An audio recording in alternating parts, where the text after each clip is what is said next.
Assalamualaikum warahmatullahi wabarakatuh. Waalaikumsalam warahmatullahi wabarakatuh. Bismillahirrahmanirrahim. Alhamdulillahi rabbil alamin. Wassalatu wassalamu ala ashrafil anbiya'i wal mursalin wa ala alihi wa ashabihil mujahidin at-tahirin, amma ba'du. Bersabda Rasulullah sallallahu alaihi wasallam, "Iza sarratka hasanatuka wa sa'atka sayyi'atuka fa anta mu'min." Apabila perbuatanmu yang baik menyebabkan engkau bahagia, apabila perbuatanmu yang baik menyebabkan engkau gembira, dan perbuatanmu yang jahat menyebabkan engkau jadi susah, itulah tanda bahwa di hatimu masih ada iman. Artinya, belum tentu orang yang berbuat baik merasa bahagia dengan kebaikan yang dikerjakannya. Dan tidak selamanya orang yang berbuat jahat sanggup menyesali perbuatan jahatnya. Oleh karenanya, apabila iman masih ada, apabila hati masih hidup, perbuatan yang baik menyebabkan orang gembira, perbuatan yang jahat menyebabkan orang susah dan gelisah hatinya. Ini mengandung pelajaran. Sekali kita berbuat baik, jangan sekali-kali menyesali kebaikan itu. Sebaliknya, satu kali kita melakukan kesalahan, hendaknya selalu menyesalinya. Kadang-kadang dalam kehidupan, karena orang tempat kita berbuat baik itu rupanya membalas air susu dengan air tuba, kita lalu menyesali kebaikan. Lahirlah kata-kata, "Nyesal saya nolong dia." Ibarat pepatah katanya, nolong anjing kejepit. Waktu kejepit setengah mati kita tolongin, begitu selesai dia dari kejepitnya malah kita digigitnya. Saudara hadirin yang saya muliakan, dalam kehidupan sehari-hari barangkali ini kena filsafat yang disebut dorong mobil mogok. Ketika mobil mogok setengah mati kita dorong, begitu mesin hidup ditinggalkannya kita di belakang. Sesungguhnya perbuatan kita yang baik tidak harus disesali, karena disesali atau tidak, toh perbuatan itu sudah kita lakukan. Dan penyesalan atas segala kebaikan hanya akan mengurangi nilai pahala kebaikan itu sendiri. Berbahagialah apabila berbuat baik, walaupun orang yang kita melakukan kebaikan membalasnya dengan kejahatan. Menyesalah apabila berbuat kesalahan, apabila melakukan dosa, karena itu pertanda nilai iman yang masih hidup dalam jiwa kita.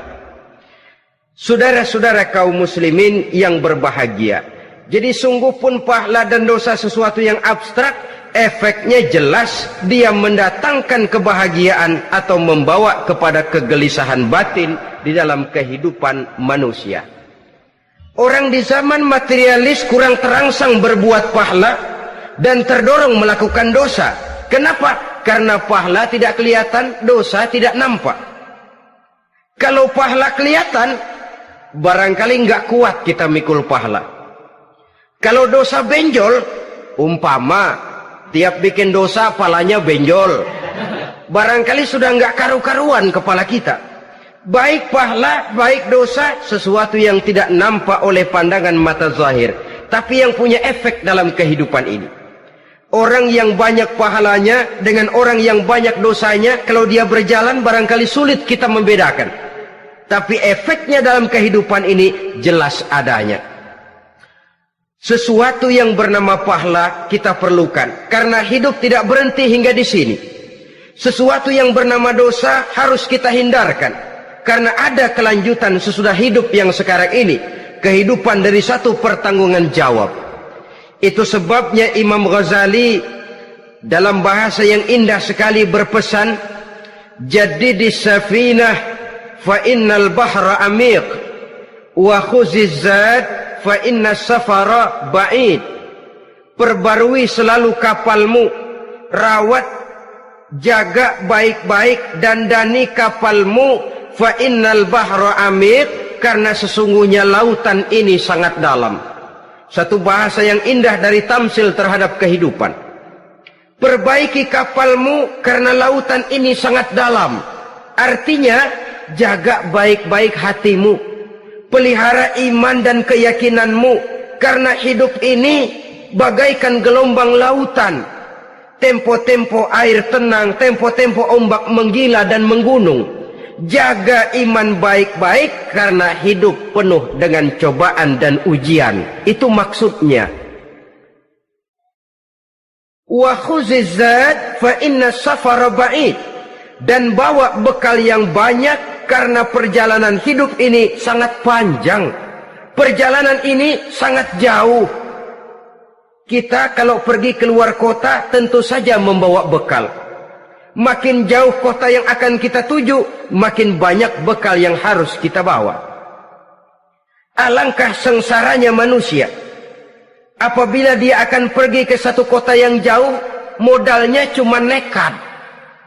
Bagaimana nanti di sana sajalah. Tidak membawa bekal sebagaimana yang sewajarnya. Hal yang semacam ini senangnya sih belum tentu, keblangsak dan susahnya sudah kebayang. Itu dalam kehidupan di dunia ini. Bagaimana kalau sudah bicara tentang kehidupan yang akan datang? Karena sesungguhnya hidup ini merupakan satu perjalanan yang sangat panjang. Sejak kita tinggal di alam arwah, pada saat jasad belum lagi diciptakan Allah, ruh sudah diciptakannya lebih dahulu. Sampai kemudian kita pindah ke alam rahim, alam kandungan ibu, untuk kemudian berpindah kepada kehidupan dunia. Dari dunia ini kita pindah ke alam barzakh. Di sana tinggal kita 100 tahun mungkin, 100.000 tahun mungkin, 1 juta tahun mungkin, menunggu saat datangnya kiamat. Lalu dari alam barzakh pindah kita ke alam akhirat. Satu perjalanan yang sangat panjang. Alangkah malangnya, alangkah sengsaranya jika tahu kita begitu panjangnya perjalanan hidup ini, tidak ada bekal yang kita bawa. Artinya kesengsaraan, kesulitan yang bertali-tali sudah jelas akan menimpa kita. Kalau pergi kita keluar kota membawa bekal uang, membawa bekal makanan, apa bekal yang mesti kita bawa? Apabila kita kembali ke alam barzakh, kembali ke alam kubur, berkumpul di padang mahsyar di akhirat nanti, nasi yang mau kita bawa, uang yang mau kita bawa? Tentu tidak lagi. Karena kehidupan materialis selesai di atas liang lahat. Bila masuk kita ke liang lahat, disitulah pahala dan dosa memegang peranan yang sangat penting. Maka pada pertemuan malam ini kita akan bicara tentang pahala dan dosa itu. Saudara-saudara kaum muslimin rahimakumullah, yang dinamakan pahala, kata Imam Ali Al-Jurjani dalam kitab At-Ta'rifatnya, ma yastahiqqu bihi rahmatu wal maghfiratu minallahi ta'ala. Sesuatu yang pelaksananya berhak untuk mendapat rahmah dan ampunan dari Allah. Dengan kata lain, nilai pahala adalah akibat dari perbuatan-perbuatan di dalam melaksanakan perintah dan anjuran yang ada di dalam kehidupan agama. Apabila perintah dan anjuran kita laksanakan, nilai pahala itu lalu datang. Nah, nilai pahala dalam Islam menurut konsepsi Quran, Allah menjelaskan, man jaa bil hasanati falahu asyru amsalihha. Barang siapa yang datang membawa satu kebajikan, barang siapa yang melaksanakan satu kebaikan, maka dia akan mendapat balasan 10 kali dari kebaikan yang dikerjakannya. 10 kali ini pun masih dilipat gandakan dengan 7 ini pun masih dikalikan 100, dan itu pun masih ditambah dengan pernyataan wallahu yudha'ifu liman yasha. Allah masih akan melipat gandakan perbuatan baik seseorang yang dikehendakinya. Itulah nikmatnya dalam Islam.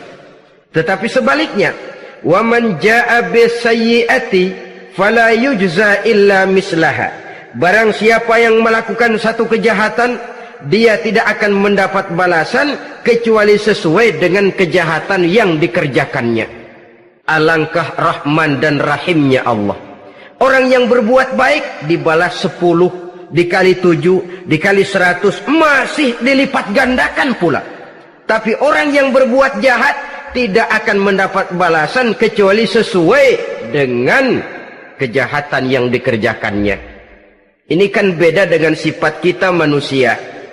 Kita ini kadang-kadang kalau dijitak membalasnya mukul. Tapi kalau orang berbuat baik kepada kita, kita enggan untuk berbuat baik kepada orang tadi. Allah tidak mengajarkan begitu. Satu kebaikan berbalas 10.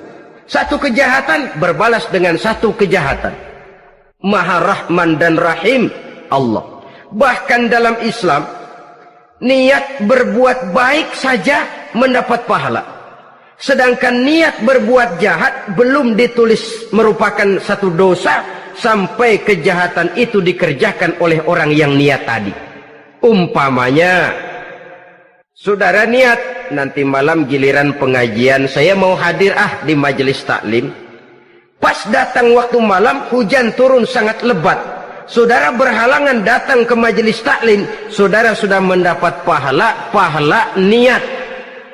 Tapi saudara niat, nanti malam kalau turun hujan, saya mau bongkar rumahnya si fulan, saya mau curi seluruh harta bendanya. Ternyata malam saudara tidak mengerjakan perbuatan itu belum ditulis dosa sampai perbuatan itu benar-benar dikerjakan. Tapi lalu jangan macam-macam. Kalau begitu niat aja yang baik, biar nggak usah dikerjain. Niat aja pengen ngaji walaupun tidak ada niatan untuk ngaji. Allah lebih tahu tentang apa yang terdetik di dalam hati sanubari kita. Itulah sebabnya sangat dianjurkan orang untuk melakukan segala macam kebajikan, dan dianjurkan orang menjauhkan segala macam bentuk kejahatan, karena dia akan berefek melahirkan dosa dan pahala. Dosa dan pahala itulah alat untuk memperoleh kebahagiaan di alam kubur, di padang mahsyar, sampai di akhirat nanti. Di dunia ini mungkin segalanya bisa kita beli dengan yang namanya uang. Keamanan kita bisa menyewa petugas untuk menjaga rumah kita. Kendaraan yang mewah bisa kita beli. Udara yang sejuk bisa kita ciptakan. Siapa banyak uang dia raja. Mungkin itu di dunia. Tapi bisa apa uang kalau kita sudah masuk ke alam kubur? Bisakah munkar nakir kita sogok? Udah karkir, jangan nanya nih, cepet. Bisakah malaikat azab menyingkir dengan uang semir? Ternyata tidak. Untuk memperoleh kebahagiaan di sana, nilai pahala. Kesengsaraan akan kita dapat kalau kita banyak menumpuk dosa. Oleh karena itu jangan beranggapan pahala nggak kelihatan, dosa juga nggak kelihatan, biarin saja. Yang tidak kelihatan ini pada waktunya akan memegang peranan yang sangat penting. Tapi tidak cuma untuk menghadapi hidup di situ kita lalu harus berbuat baik dan meninggalkan yang jahat, terutama juga di dunia ini. Toh pepatah bilang gajah mati meninggalkan gading, harimau mati meninggalkan belang. Apa yang akan kita tinggalkan setelah kita mati? Kita ingin jasad kita boleh hancur terkubur tanah, tapi nama kita ingin hidup terus, dikenang orang 100, 1000, bahkan 1.000.000 tahun yang akan datang.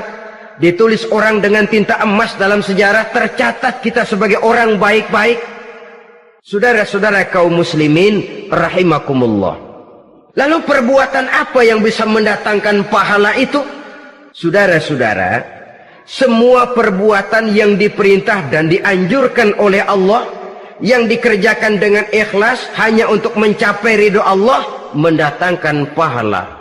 Kadang-kadang menurut pendapat kita remeh, tapi nilainya di sisi Allah besar. Itu pahala. Menghitung pahala itu hak prerogatif Allah. Perbuatan yang ringan Allah mau berikan ganjaran yang besar, itu urusan Allah. Misalnya, kata Nabi, la tahkiranna minal ma'rufi syai'an. Jangan kamu menganggap remeh perbuatan baik walaupun kecil. Jangan merasa sulit melakukan perbuatan yang mengandung pahala. Bertemu dengan teman, muka kita cerah, berpahala. menyingkirkan duri di jalanan berpahala, menolong orang yang sesat, memberitahu orang yang bertanya berpahala. Tidak sulit kalau kita mau. Yang diperintah dan dianjurkan oleh agama itu perbuatan yang mengandung nilai-nilai pahala. Masalahnya cuma tinggal mau atau tidak dan dikerjakan dengan ikhlas. Bertemu teman mukanya cerah, pahala. Menyingkirkan duri di jalanan, pahala. Sedekah, pahala. Tidak berupa perbuatan, bisa berupa ucapan. Misalnya bersolawat, pahala. Bertasbih dan bertahmid, pahala. Kata Nabi, kalimatani khafifatani 'alal lisan, saqilatani fil mizan. Ada dua kalimat yang enteng di lidah tapi berat di timbangan akhirat nanti. Apa itu? Subhanallah walhamdulillah. Itu kan amalan yang ringan, perbuatan yang mudah saja, tapi nilainya demikian besar dalam pandangan Allah. Jadi pendeknya, perbuatan yang bernilai pahala adalah perintah dan anjuran agama yang dilaksanakan dengan ikhlas semata-mata untuk mencapai ridho Allah, itu mengandung pahala. Niat dasarnya itu harus karena Allah, landasannya harus karena ikhlas. Bukan cuma sekedar basa-basi, tidak karena ingin dipuji orang, tidak karena mengharap tanda jasa, tapi ikhlas semata-mata. Dari perbuatan yang paling kecil dan mudah sekali sampai kepada amalan-amalan yang besar dan memerlukan biaya yang besar, seperti melaksanakan ibadah haji, seperti jihad fi sabilillah, membangun masjid, membangun pondok-pondok pesantren, membangun pusat-pusat kesehatan, membangun jalan-jalan umum, termasuk menjaga keamanan. Jangan dikira loh, siskamling umpamanya, menjaga keamanan kampung tidak berpahala. Kalau diniatkan ibadah, menjaga ketenangan warga supaya mereka tekun ibadah, ikhlas karena Allah, itu juga bernilai ibadah. Keluar kita dari rumah, pergi pagi, pulang sore, peras keringat, banting tulang cari nafkah buat menghidupi anak istri kita. Kalau diniatkan ibadah, melaksanakan kewajiban sebagai kepala rumah tangga, membantu orang tua sebagai anak, itu juga perbuatan-perbuatan yang mengandung pahala. Yang terbaik sesuai dengan bidang kehidupan kita. Ada orang yang dinamakan abid, ahli ibadah, pahala yang paling baik bagi dia banyak-banyak tahajud, sembahyang malam, wirid, zikir, tasbih. Ada yang dinamakan orang alim, pahala yang paling baik buat orang macam ini mengajar, menyebarkan ilmu, mendakwahkan Islam. Ada yang disebut wali, pejabat pemerintah, petugas. Amalan pahala yang paling baik buat orang semacam ini melayani masyarakat, bekerja di bidangnya sesuai dengan profesinya. Saudara hadirin yang saya hormati, jadi dengan demikian perbuatan-perbuatan yang mengandung nilai-nilai pahala ini bisa perbuatan yang menurut kita kecil namun punya nilai besar. Apalagi perbuatan besar dengan biaya yang besar, tentu makin besar juga pahala yang disediakan oleh Allah Subhanahu wa ta'ala. Oleh karenanya, kalau kita bercermin dari ayat Quran, hidup ini kesempatan untuk berbuat baik. Huwallazi khalaqal mauta wal hayata liyabluwakum ayyukum ahsanu amala. Dialah Allah, Tuhan yang telah memberikan hidup dan mati kepadamu untuk menguji kamu, siapa di antara kamu yang paling baik amal perbuatannya. Jadi tidak saya rinci, tapi cukuplah satu penjelasan global. Perbuatan yang berpahala adalah perbuatan melaksanakan perintah Allah atau anjuran Allah dengan dasar ikhlas, dengan tujuan untuk mencapai ridho Allah semata-mata. Lalu apa perbuatan yang mengakibatkan dosa itu? Saudara-saudara, dosa lahir akibat melakukan larangan Allah atau mengerjakan yang dicelaknya. Nah, para ulama ada yang membagi dosa itu menjadi dua bagian. Ada dosa-dosa kecil, ada dosa-dosa besar. Tetapi sebenarnya ditinjau dari segi hakikatnya, kalau sudah melakukan satu kesalahan yang mengakibatkan dosa, jangan dilihat besar dan kecilnya, tapi kepada siapa dosa itu kita kerjakan. Sebab kalau dosa kita anggap satu yang kecil, orang akan terangsang untuk mengerjakan yang kecil-kecil saja. Sehingga dengan demikian yang kecil pun akan menjadi besar kalau ditumpuk-tumpuk. Sedangkan yang besar bisa saja menjadi kecil kalau selalu diiringi dengan permohonan ampun kepada Allah.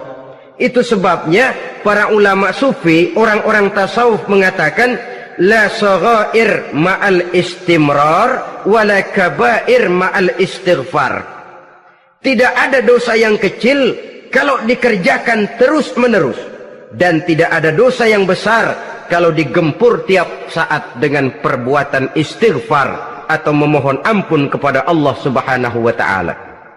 Cuma saja pada umumnya karena dosa-dosa kecil itu lebih mudah taubatnya, dan ada janji Nabi, barang siapa yang meninggalkan dosa-dosa besar akan diampuni dosa-dosanya yang kecil-kecil.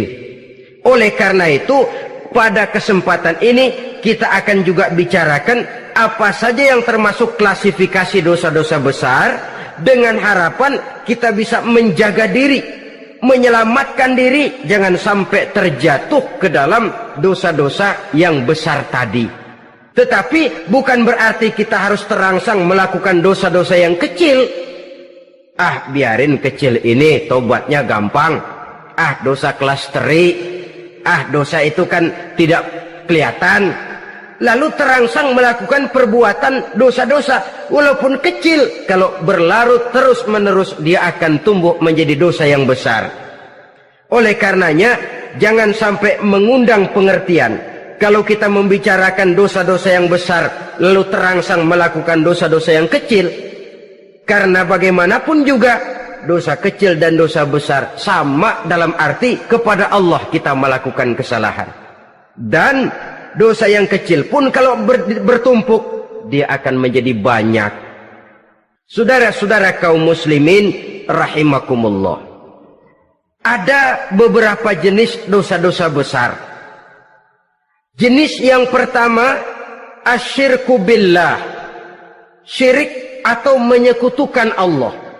Dari sekian deretan dosa-dosa besar, syirik ini merupakan bapak moyangnya dosa. Dedengkotnya dosa itu syirik, menyekutukan Allah. Bahkan dosa yang lain Allah masih mau mengampuni, tapi kalau sudah syirik, menyekutukan Allah, itu sudah satu dosa yang tidak berampun sama sekali. Oleh karena itu tepat pesan Imam Ghazali tadi, jadi di safinah fa innal bahra amik, jaga iman, pelihara akidah, dandani kapal, karena hidup ini gelombang lautan sangat dalam, hidup banyak cobaan. Di dalam hidup di zaman sekarang ini, saudara bisa perhatikan, di mana tensi ekonomi tinggi, lapangan kerja sulit, persaingan hidup makin tajam, sifat egois dan individualis tumbuh di mana-mana, rasa solidaritas sosial menurun, sifat gotong royong musnah, orang mudah potong kompas, potong jalan, ingin cepat kaya, ingin cepat naik pangkat, ingin dapat kedudukan. Kadang-kadang akidah pun terjual, akidah pun musnah, jatuh ke jurang syirik pun tidak jadi soal. Itu yang kita khawatirkan. Kalau dosa-dosa yang lain Allah masih mau mengampuni, tapi kalau sudah jatuh kepada syirik, Allah sama sekali tidak akan memberikan ampun. Dalam kaitan dengan ini barangkali tepat sinyalemen Imam Ali itu. Andai kata kemiskinan merupakan satu kepribadian, saya akan membunuhnya lebih dahulu.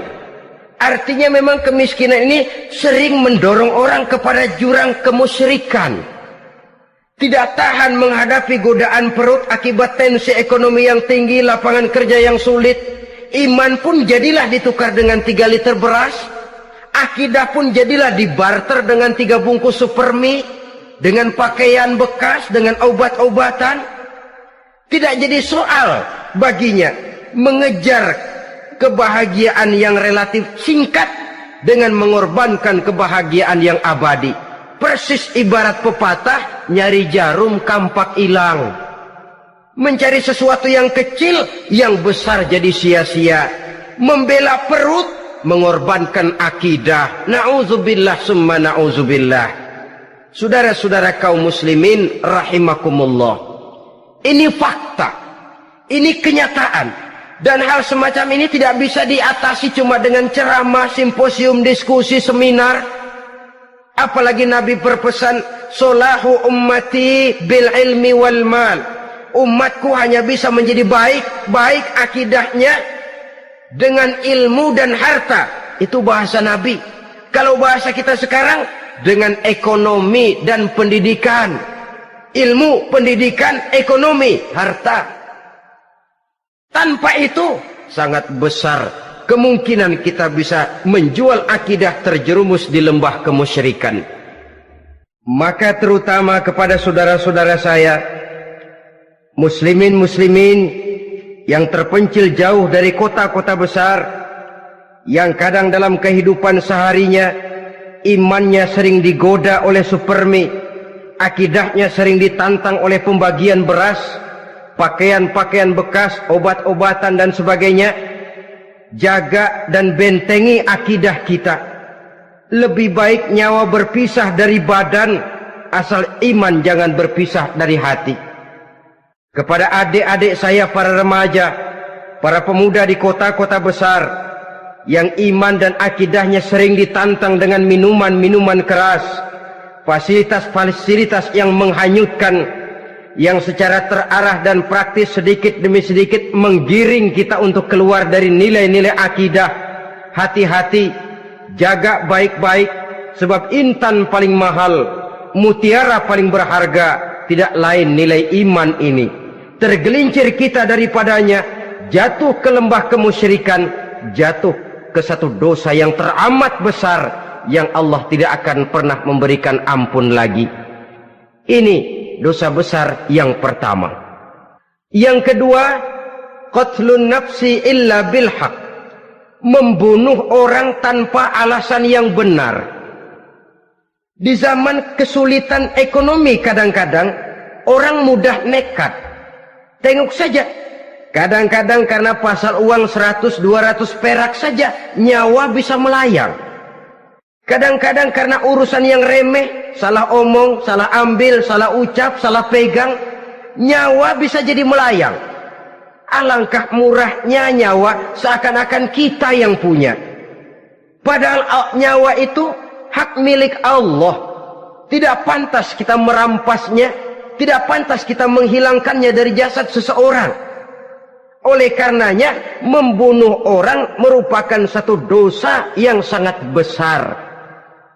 Jangankan kepada orang yang seakidah, orang yang lain akidah saja pun, kalau dia hidup berdamai, rukun, berdampingan, kita harus melindungi.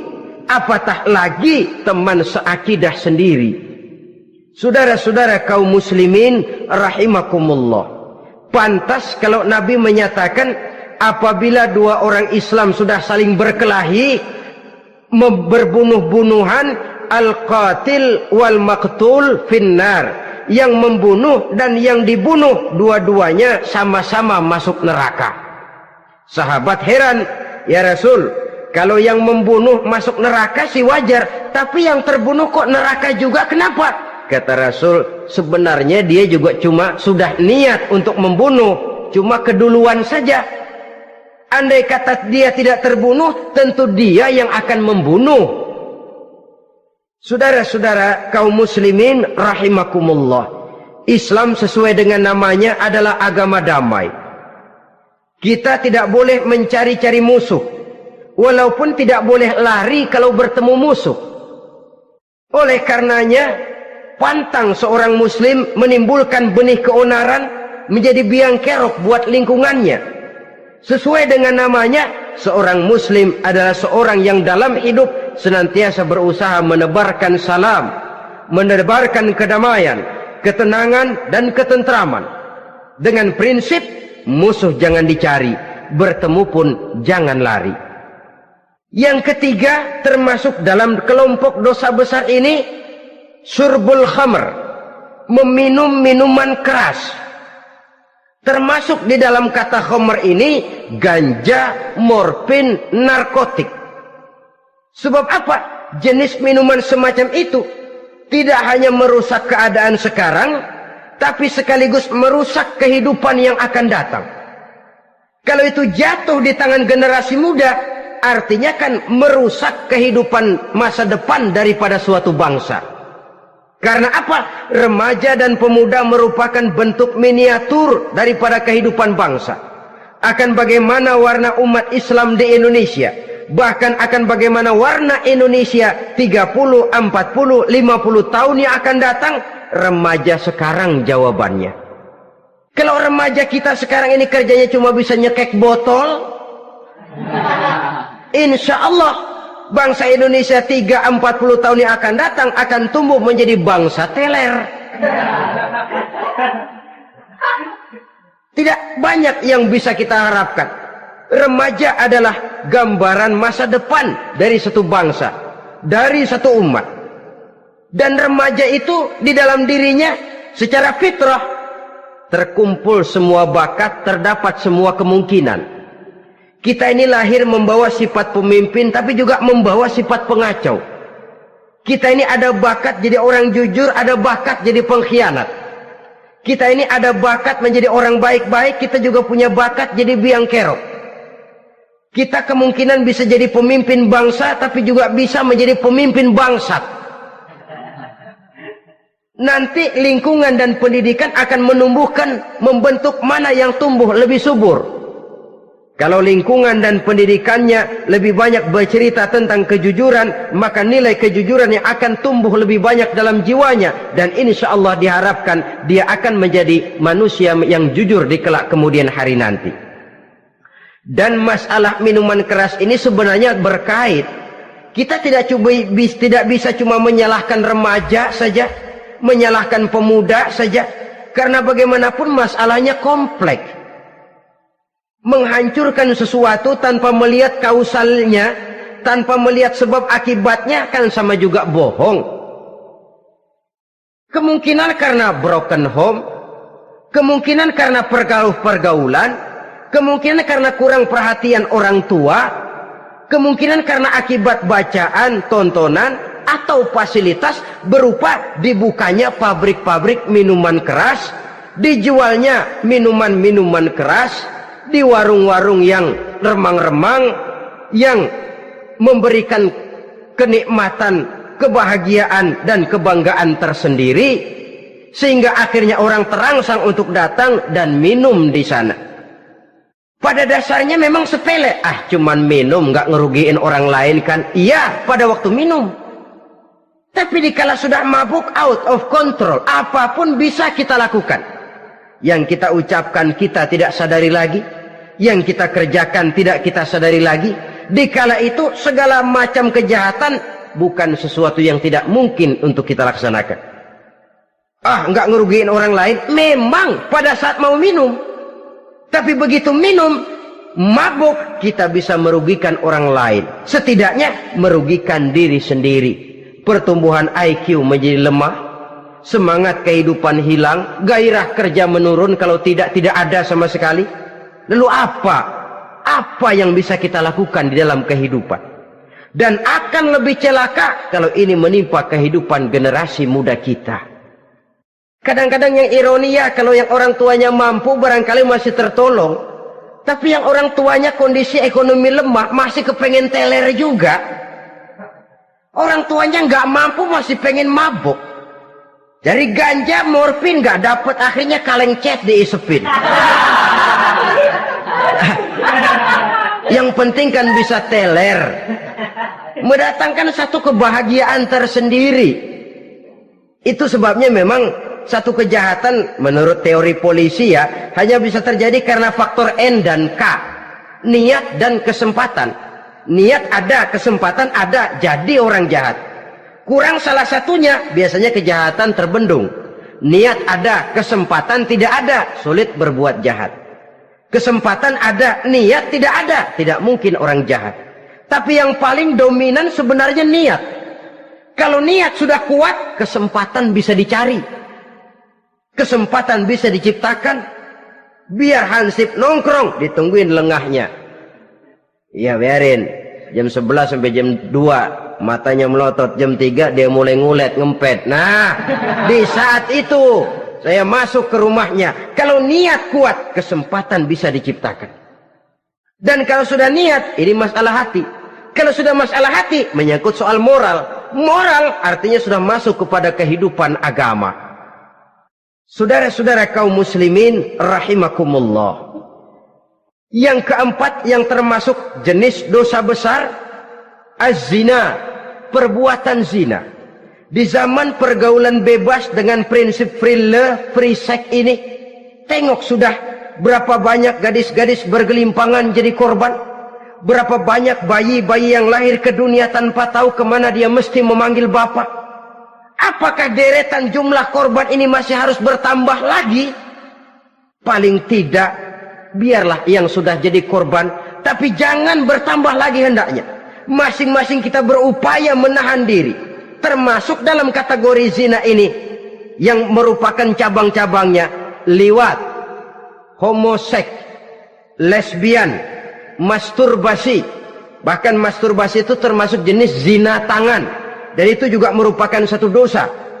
Di samping dosa juga merusak diri, karena bagaimanapun juga dia akan mengurangi kemampuan daya pikir seseorang.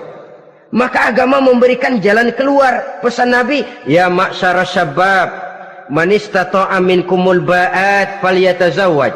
Hai para pemuda, kata Nabi, barang siapa di antara kamu yang sudah bisa ba'at, yang sudah mampu ba'at. Ba'at itu artinya memberikan nafkah, baik nafkah zahir maupun nafkah batin. Falyatazawwaj, maka hendaklah dia kawin. Jadi yang maksud ba'at ini ya nafkah zahir, ya nafkah batin.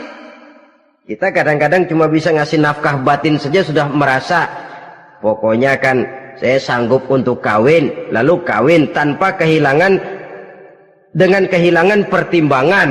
Saudara-saudara, wa illam yastati, adapun kalau dia belum mampu, fa alaihi bisyam, hendaknya dia banyak puasa.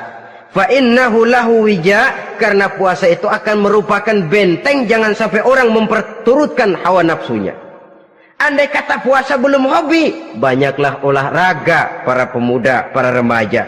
Karena dengan olahraga, pemikiran untuk memperturutkan hawa nafsu agak sedikit terkendali dan energi tersalurkan dalam bentuk yang positif. Pendeknya kreatif, banyak kegiatan. Ini pesan Imam Syafi'i tepat itu. Kata beliau, inni ra'aitu wuqufal ma'i yufsiduh in sala taba wa illam yajri lam yatib. Aku melihat air kalau diam rusak, tapi kalau dia mengalir jernih. Air kalau ngendap nggak ngalir, nyamuk nyarang di situ, bisa jadi sumber penyakit. Manusia hidup begitu. Kalau nggak punya kegiatan, nggak kreatif, kerjanya cuma ndelohom, ayem-ayem, akhirnya jadi ngerusak. Ngomongin orang, si Ano ngapa? Ano. Kebangetan nggak ngapa-ngapain, orang aja dipontenin. Orang diomongin, lahirlah namimah, lahirlah ghibah. Saudara-saudara, air itu kalau ngendap ada aja yang nyarang. Tapi kalau dia ngalir, orang ada kesibukan, insya Allah dia tidak akan jatuh kepada sesuatu yang bisa mengundang dosa. Isilah waktu dengan hal-hal yang bermanfaat, karena hidup ini singkat dan tidak berjalan mundur ke belakang. Mundur hancur, berhenti diinjak orang. Sekali melangkah, jangan surut mundur ke belakang. Homoseks, terlepas dari penyakit kejiwaan. Sekarang ini kan sudah ada persatuan kaum gay katanya, meminta perlakuan yang sama dan agar dibolehkan kawin sesama mereka. Secara manusiawi boleh, secara manusiawi kita hargai mereka, tapi dari kacamata agama ini jelas merupakan penyimpangan, dan penyimpangan merupakan suatu dosa terlepas dari pertimbangan manusiawi. Jangan karena terlalu memperturutkan suara manusiawi lalu kita mengesampingkan agama. Termasuk lesbian, wadon karo wadon. Kalau homo itu kan lanang karo lanang katanya. Saudara-saudara kaum muslimin rahimakumullah, ini bukan penyakit baru.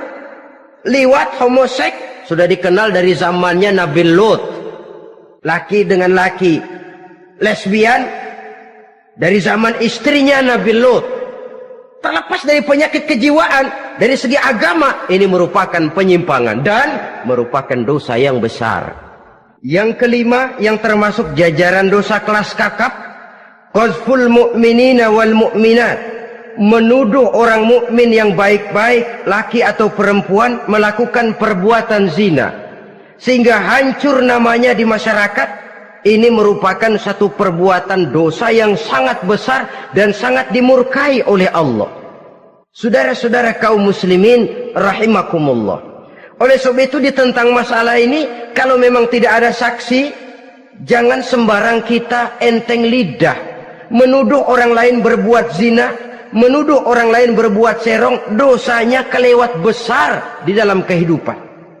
Karena apa? Mencari harga diri itu berat, memelihara kehormatan diri jauh lebih berat. Satu kali orang dihancurkan namanya di masyarakat, dia akan terisolir jadinya.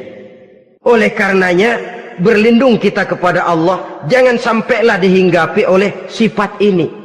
Karena sentimen kita kepada seseorang, karena hasad kita kepada seseorang, tidak senang melihat orang lain lebih maju, lalu lidah ini seenaknya saja mengucapkan kata. Padahal sanksi dan resikonya sangat besar. Yang kita tuduh barangkali mendapat pahala dari Allah. Kita sendiri yang menuduh tanpa saksi, tanpa alasan yang benar, mendapat dosa yang sangat besar. Saudara-saudara, memang kadang-kadang aneh dalam hidup ini. Seorang pelacur biasanya bisa menjaga mulutnya di masyarakat, kata-katanya baik, sopan. Kenapa? Karena mulut yang satu sudah tidak terjaga.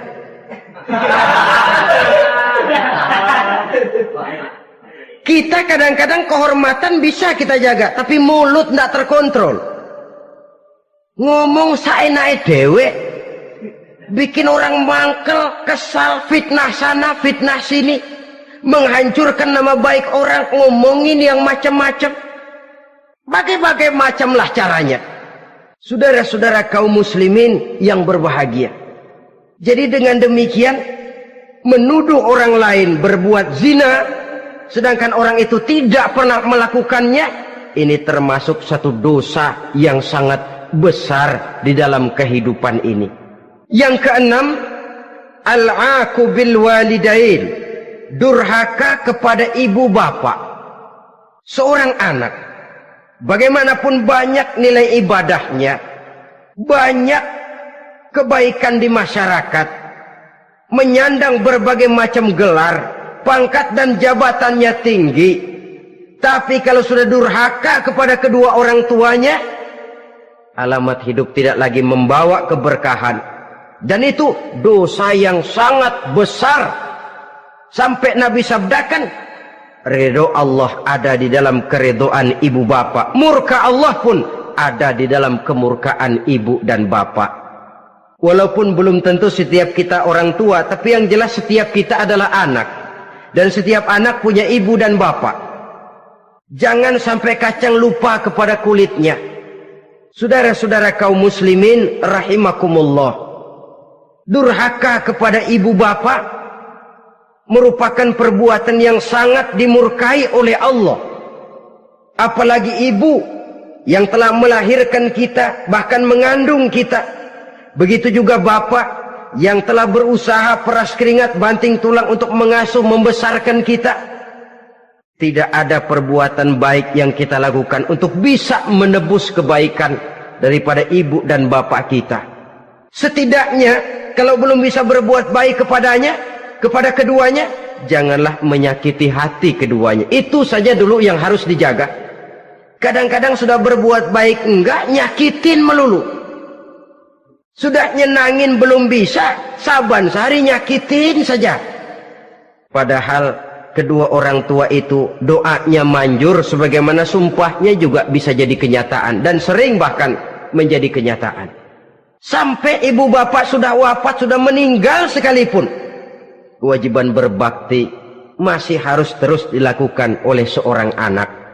Lalu yang ketujuh, at-tawalli yaumaz zahfi, berpaling pada hari pertempuran. Orang sedang sibuk-sibuk menghadapi musuh, maksudnya berjuang membela agama ini, dia lari menyelamatkan diri. Pengecut, mental munafik. Ayo, kalau demi agama, mari kita maju ke depan. Allahu Akbar. Yang besar Allah, yang lain kecil semua. Maju. Orang lain maju serentak, dia mundur jauh ke belakang. Mental munafik, mental calo istilah sekarang ini. Oh, itu calo, mental calo. Tuhan gedek banget itu.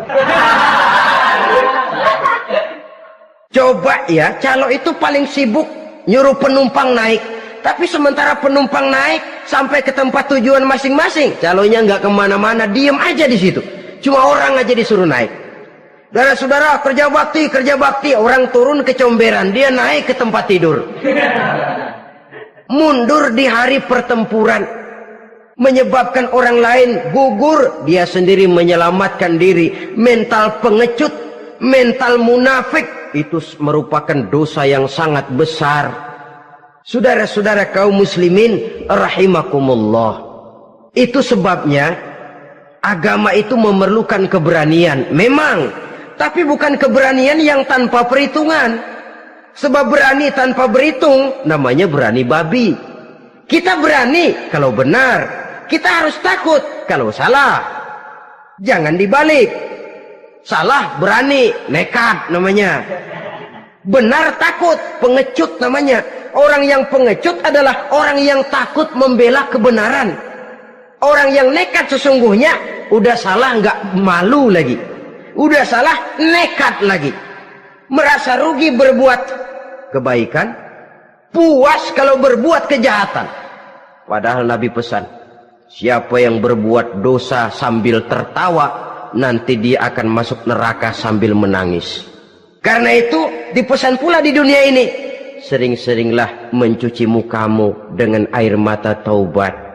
Cuci lidahmu dengan zikir kepada Allah. Bersihkan hatimu dengan air ikhlas. Saudara-saudara kaum muslimin rahimakumullah. Kan ada toh orang berbuat baik nggak gembira, tapi berbuat jahat malah puas.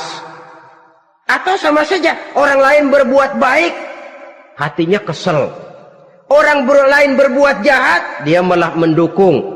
Atau orang lain tergelincir berbuat jahat, dia malah girang. Ini kan tidak objektif. Karena yang berbuat baik, orang yang dia keselin, dia nggak seneng. Tetapi karena yang berbuat jahat, orang yang dia senengin, dibenerin juga. Itu nggak objektif namanya. Mundur di hari pertempuran pada saat saudara-saudara kita sedang menghadapi musuh, sikap pengecut yang sangat dibenci Allah. Yang kedelapan, termasuk kelompok dosa besar, aklu malil yatim, makan harta anak yatim. Kadang-kadang ada orang mengeksploitir loh nasib anak-anak yatim. Karena biasanya para dermawan peka kalau mendengar nasib yatim, memberikan santunan. Si yatim belum makan, yang ngurusin udah pada kenyang.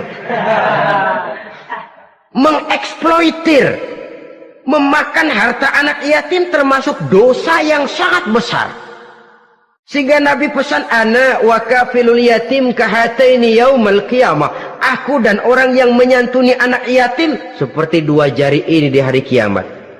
Rumah yang paling dimuliakan Allah adalah rumah yang di dalamnya ada anak yatim yang hidupnya dihormati, hidupnya disantuni, keperluannya dicukupi. Maaf saja, tahap kita menyantuni anak yatim ini baru tahap setahun sekali. Kalau Muharram kita agungkanlah, kita besarkan. Lebaran yatim katanya, kita kumpulkan dana, kita usap kepala yatim, kita kumpulkan beras, kita bagikan hari itu. Perkara bulan depan kelaparan, kita tutup kuping. Perkara bulan berikutnya dia kelaparan, kita masa bodoh. Bahwa di bulan Muharram kita santuni yatim piatu itu sudah baik. Tapi akan lebih baik lagi kalau kita sanggup menjadi bapak asuh mereka, memikirkan sekolah mereka, ada kontinuitas. Kalau mereka diasuh oleh orang lain, lalu bertukar agamanya, berpindah akidahnya, kita ngomel habis-habisan. Tapi kita ada kemampuan, kita tidak mau berbuat semacam itu. Ya sama juga bohong namanya. Saudara-saudara kaum muslimin rahimakumullah. Orang yang menyantuni yatim mendapat pahala besar. Tapi orang yang mengkorup harta anak yatim, dosanya juga sangat besar. Berhati-hatilah kalau kita diberikan kepercayaan oleh masyarakat untuk mengurus anak-anak yatim. Karena pahalanya besar, resikonya juga besar. Yang kesembilan, syahadatuz zur, sumpah palsu. Sebab sumpah palsu ini menggunakan nama Allah untuk sesuatu yang tidak benar. Nama kita saja dibawa untuk yang tidak benar, kita jengkel. Nama kita dipalsukan untuk sesuatu yang tidak baik, kita kadang-kadang jengkel, tidak puas jengkel, menuntut melalui saluran hukum. Kenapa? Nama saya dicatut. Bagaimana lagi kalau nama Allah kita pakai untuk bersumpah, sumpahnya palsu, menguntungkan kita, merugikan orang lain, Allah murka betul. Maka sumpah palsu termasuk deretan dosa-dosa besar. Apalagi yang ke-10, aklur riba, makan riba alias renten. Ini kan yang cepat mendatangkan uang. Kadang-kadang kalau yang bikin riba itu orang awam barangkali, ya masih kita maklumi. Kadang-kadang penyakit ini datang menimpa mereka juga yang kita kenal kebaikannya. Bahkan suka datang ke musola, rajin ke masjid. Kadang-kadang riba masih dimakannya. Karena cara cari duit paling enak. Duit utuh tambahnya terus masuk. Na'udzubillah summa na'udzubillah. Itu yang diibaratkan dalam perjalanan Mi'raj waktu Nabi diperlihatkan neraka. Orang perutnya sebesar rumah dililit ular, diseret-seret itu hancur perutnya, dibulatkan lagi, diseret lagi, hancur lagi, dibulatkan lagi, terus menerus begitu. Dia berteriak, mengerang, mengeluh, mengadu kesakitan. Nabi tanya, itu apa Jibril? Itu contoh dari umatmu yang suka makan riba Muhammad, makan renten. Saudara-saudara, ini kan mencekik leher orang. Orang sedang kesulitan, kelihatannya sih baik, menolong. Tapi di belakang menolong itu nyekek. Di belakang nolong itu nyekek. Dan nyekek itu sebenarnya tujuan utamanya. Orang yang menjalankan riba pada dasarnya tidak punya perikman kemanusiaan kok. Kalau dia kelihatannya mau menolong, kelihatannya motifnya mencari untung di belakang itu. Jauh dari kemanusiaan. Yang ke-11, saudara-saudara, termasuk jajaran dosa besar itu qat'ur rahim, memutuskan silaturahmi. Marah, hobi sama marah. Kalau 3 hari nggak marahan sama orang, ngebet palanya. Selalu nyari gara-gara. Kalau udah marah berlaku perpanjangan waktu. Tahun, 2 tahun, kadang-kadang seumur hidup.